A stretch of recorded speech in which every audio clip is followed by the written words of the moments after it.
Hello दोस्तों, इस video में साइंस प्रैक्टिस सेट पेपर देखने वाले हैं, तो आप लोग लास्ट तक जरूर बने रहिएगा। तो चलिए शुरू करते हैं। क्वेश्चन नंबर फर्स्ट से, प्रतिरोध की ऐसा इकाई क्या है? तो राइट आंसर होगा बी ऑप्शन यानी ओम। नेक्स्ट क्वेश्चन देखिए, 4 किलोग्राम द्रव्यमान की एक वस्तु क्षैतिज दिशा में इतना मीटर प्रति सेकंड की दर से बढ़ रही है। इसकी गति इतना मीटर पर सेकंड तक बढ़ाने के लिए इस पर किया गया कार्य क्या होगा? तो यहाँ पे देखिए m का मान दे दिया गया है, ठीक है, और v1 का मान, m का मान कितना है? तो m का मान है 4, v1 का मान है 5 मीटर पर सेकेंड, ठीक है। और यहाँ पे देखिए v2 का मान कितना है? तो v2 का मान है 10 मीटर पर सेकेंड। तो यहाँ पे कार्य बराबर यानी W बराबर क्या होता है? W बराबर होता है आपको 1/2 m इंटू, ठीक है, या फिर इसको v मान लीजिए, इसको u इसको v मान लीजिए, तो v square minus u square यानी 1/2 इंटू 4 इंटू 10 का स्क्वायर माइनस 5 का स्क्वायर, ठीक है, 10 का स्क्वायर माइनस 5 का स्क्वायर। इसको सॉल्व कीजिए, यहाँ से आ जाएगा कितना? तो 150 जूल, ठीक है। कितना आ जाएगा? 150 जूल। यानी देखिए ये 2 से कट जाएगा, ये हो जाएगा कितना? 100 और माइनस 25, ठीक है, यानी 2 इंटू 75। नेक्स्ट देखिए, कहता कि सार्वत्रिक गुरुत्वाकर्षण नियतांक कैपिटल जी की खोज किसने की? तो यहाँ पे हो जाएगा सी ऑप्शन यानी हेनरी क्वेंडिस, ठीक है। तो सार्वत्रिक गुरुत्वाकर्षण नियतांक कैपिटल जी की खोज हेनरी क्वेंडिस ने की थी, ठीक है। तो न्यूटन ने बताया कि दो पिंडों के बीच कार्य करने वाला आकर्षण बल उन पिंडों के द्रव्यमान m1 m2 के गुणनफल के समानुपाती और उनके बीच की दूरी के व्युत्क्रमानुपाती होता है, यानी F समानुपाती m1 m2 by r square, यानी F बराबर क्या होगा? G m1 m2 बटा में आर स्क्वायर। नेक्स्ट, एक आदर्श गैस समीकरण के लिए एंथैल्पी में परिवर्तन क्या होगा यदि ताप परिवर्तन दिया गया है? Cp जो है ये ऊष्मा क्षमता स्थिर दाब पर है, और Cv जो है ऊष्मा क्षमता स्थिर आयतन पर है। 44 का यदि देखिएगा तो सी ऑप्शन राइट आंसर हो जाएगा। नेक्स्ट है कि कौन सा उदाहरण न्यूटन की गति के पहले नियम को दर्शाता है? 45 का हो जाएगा सी ऑप्शन, यानी एक बस अचानक शुरू होती है तब यात्रियों को पीछे की ओर झटका लगना, ठीक है, यह है प्रथम नियम। नेक्स्ट देखिए, कहता है कि कौन सा घर्षण बल के बारे में सही है? 46 का होगा डी ऑप्शन, उपर्युक्त में से एक से अधिक, ठीक है। तो रोलिंग घर्षण और स्लाइडिंग घर्षण दोनों घर्षण बल के दो प्रकार हैं जो किसी सतह के साथ किसी वस्तु की गति का विरोध करते हैं। स्लाइडिंग और रोलिंग घर्षण में मुख्य अंतर यह है कि स्लाइडिंग में एक सतह दूसरी सतह के विरुद्ध रगड़ती है, जबकि रोलिंग में एक वस्तु दूसरी सतह पर लुढ़कती है। नेक्स्ट है कि घन जो वस्तु में ऊष्मा चालन का दर खाली स्थान पर निर्भर करता है। 47 का होगा डी ऑप्शन। तो देखिए, ऊष्मा एक प्रकार की ऊर्जा है जो दो वस्तुओं के बीच उसके तापांतर के कारण एक वस्तु से दूसरी वस्तु में स्थानांतरित होती है। ऊष्मा प्रवाह वस्तु के ताप, वस्तु में ऊष्मा की मात्रा तथा वस्तु के पदार्थ की प्रकृति पर निर्भर करता है। किस भौतिक वैज्ञानिक के सम्मान में ध्वज की, ठीक है, ध्वनि की आवृत्ति के एसआई मात्रक को नाम दिया गया है? 48 का होगा b Henry Rudolf Hertz. Next है कि प्रकाश का क्वांटम सिद्धांत किसके द्वारा प्रदान किया गया था? प्रकाश का क्वांटम सिद्धांत, इसका राइट आंसर क्या होगा? तो ये हो जाएगा आपको बी ऑप्शन यानी प्लांक हो जाएगा, ठीक है। क्या हो जाएगा? तो प्लांक हो जाएगा। यहाँ पे एच भी बराबर होता है hc बाई लैम्डा, ठीक है। नेक्स्ट देखिए, उत्तल दर्पण का प्रयोग किस में किया जाता है? 50 का होगा ए वाहनों में रियर, ठीक है, वाहनों में जो है रियर व्यू मिरर के रूप में किया जाता है। नेक्स्ट, ठीक है, या हेडलाइट्स।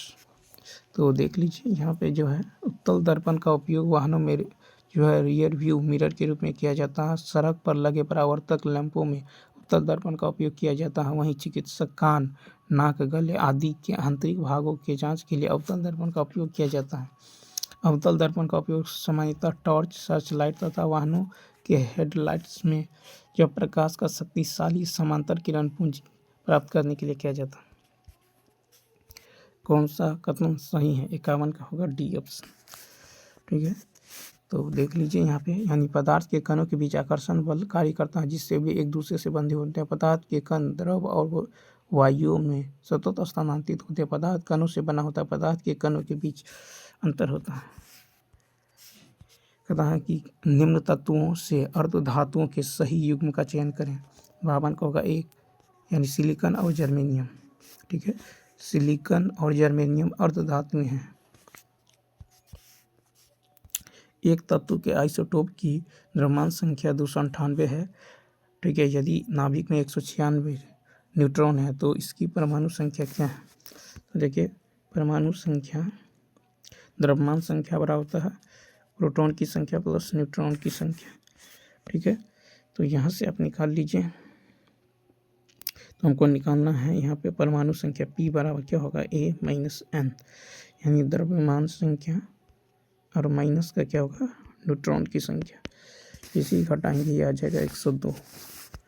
ठीक है, नेक्स्ट, रेडॉक्स अभिक्रिया वह अभिक्रिया है जिसमें जीवन का, देखिए रेडॉक्स अभिक्रिया वह अभिक्रिया जिसमें ऑक्सीकरण और अपचयन एक साथ होता है, इसे ऑक्सीकरण अपचयन अभिक्रिया कहते हैं। ठीक है, तो यहाँ पे हो जाएगा ई ऑप्शन। होगा प्रबल अम्ल और प्रबल क्षार के लवणों का पीएच मान 55 का होगा बी 7। ठीक है, तो लवण प्रायः अम्ल व क्षार के मध्य उदासीनीकरण अभिक्रिया द्वारा बनाए जाते हैं। इसका पीएच मान 7। कदा निम्नलिखित तत्वों को उनके धात्विक लक्षणों के आधार पर अवरोही क्रम में रखने पर प्राप्त होने वाले विकल्प। तो 56 का देखिए ए ऑप्शन क्या होगा? ए, यहाँ पे जो हो जाएगा sodium greater than magnesium greater than aluminium greater than silicon greater than chlorine. यहाँ देखिए, सोडियम का परमाणु संख्या 11, सिलिकॉन का होता है 14, क्लोरीन का होता है 17, मैग्नीशियम का होता है 12, एल्युमिनियम का 13।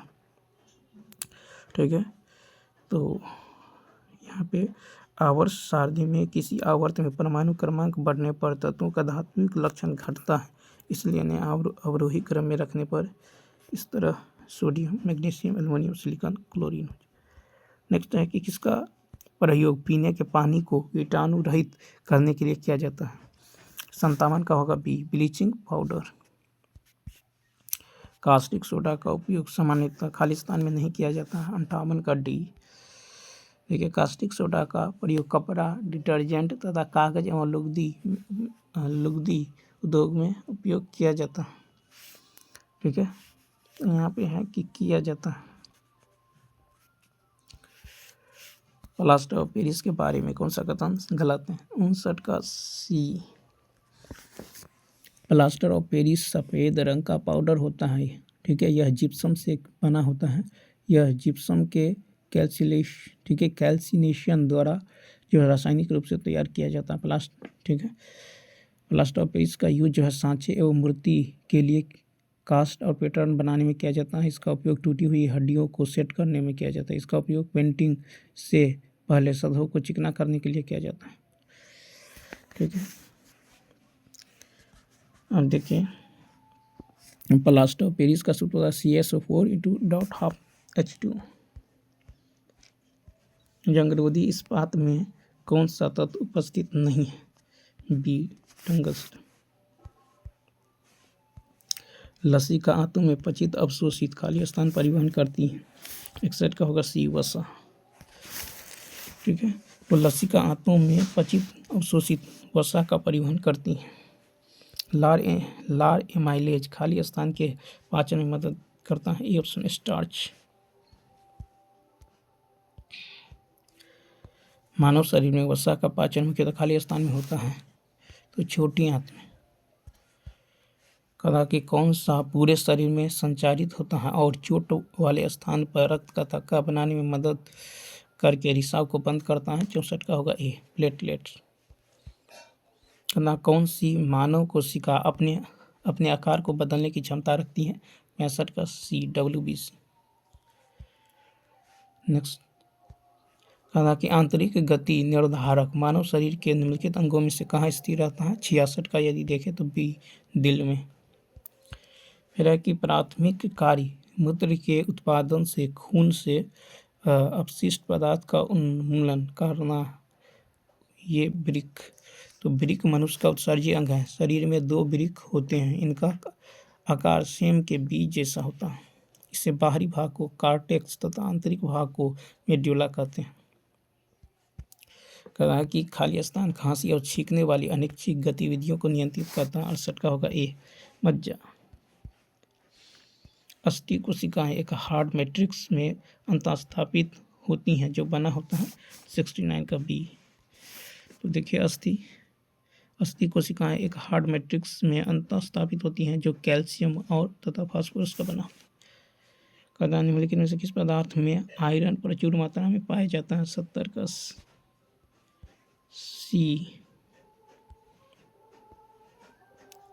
सी गुड़ में।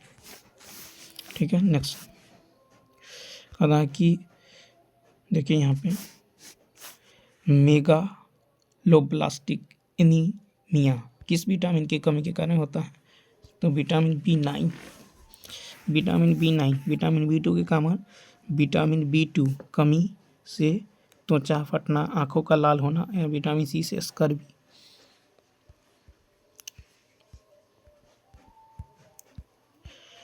खाना कौन सा विकल्प सुमेलित है। 72 का होगा डी मलेरिया। ठीक है, प्लाज्मोडियम प्रोटोजोआ से, टिटेनस जीवाणु और टाइफाइड भी जीवाणु से होता है। विटीकल्चर क्या है। अंगूर की खेती। ठीक है, सब्जियों की खेती ओलेरी कल्चर, फूलों की खेती फ्लोरिकल्चर।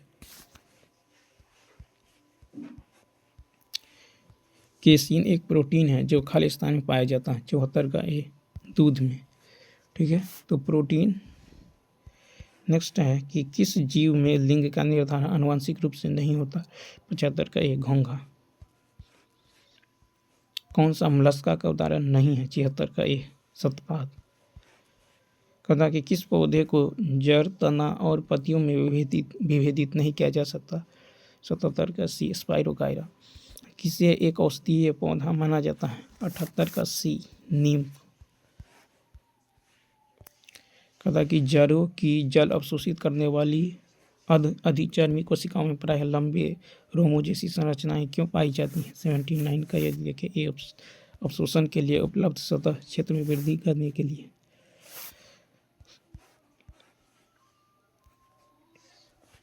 कहता कि श्वसन के दौरान पत्तियों के किस भाग में प्रचुर मात्रा में गैसीय विनिमय होता है। तो देखिए पौधों की पत्तियों में एपिडर्मिस कोशिका के ऊपर छोटे छोटे छिद्र होते हैं जिसे रंध्र कहते हैं। ठीक है, तो रंध्र के कारण। तो चलिए दोस्तों, इस वीडियो में इतना ही। यदि वीडियो अच्छा लगा हो तो लाइक, शेयर और सब्सक्राइब करना ना भूलें। मिलते हैं नेक्स्ट वीडियो में। Thanks for watching.